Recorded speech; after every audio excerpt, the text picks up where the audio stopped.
When I was a little girl, I was always treated differently because my last name wasn't the same as my siblings. So people associated my face with my daddy's, and they shunned me away like a person who had leprosy. Especially when Christmas time came, that's when I felt the brunt of it. Because when my sister got a sweater, I got a pair of striped stockings, something that nobody else wanted. I guess they didn't think that I would know the difference because they didn't talk about my daddy like they did my sisters. The only thing I ever heard about my daddy was that he was a no good or an abusive alcoholic with a bad temper. But despite what they said about him, I was constantly on the defense, rebounding for him. I always get into fights trying to protect him. But every time I looked in the mirror, I saw him. I had all his bad habits and his generational spirit, so maybe that's why I was treated differently.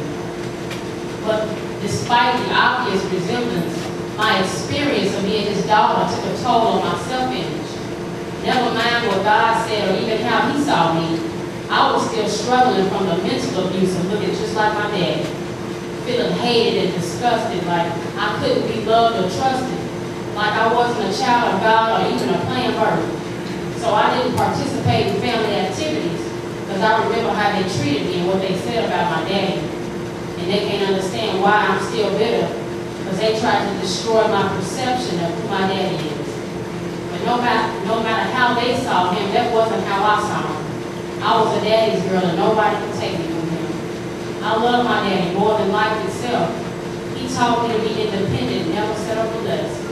But I ended up picking a man just like him, one with the same bad temper and distorted self-image, and I ended up hating him because of the resemblance, because my perception of love was destroyed by people of intolerable ignorance.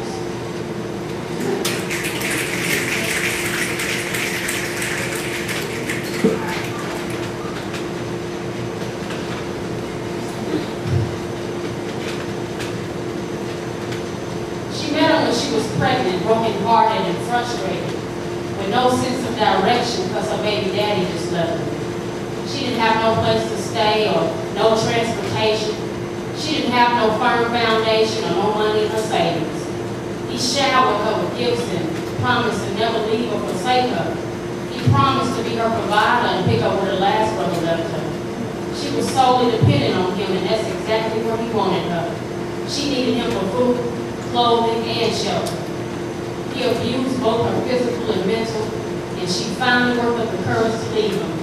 But then he convinced her that she was nothing and that she would never find another like him.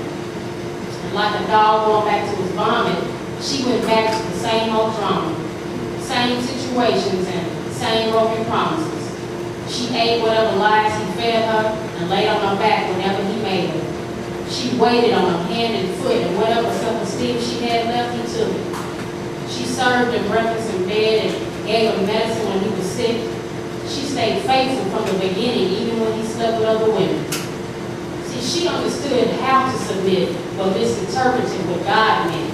He said, wives, submit to your husbands. He didn't say submit to your boyfriend. But what the enemy meant for evil, God turned it around for her good. And eventually, he sent her a man who would love her like Christ would.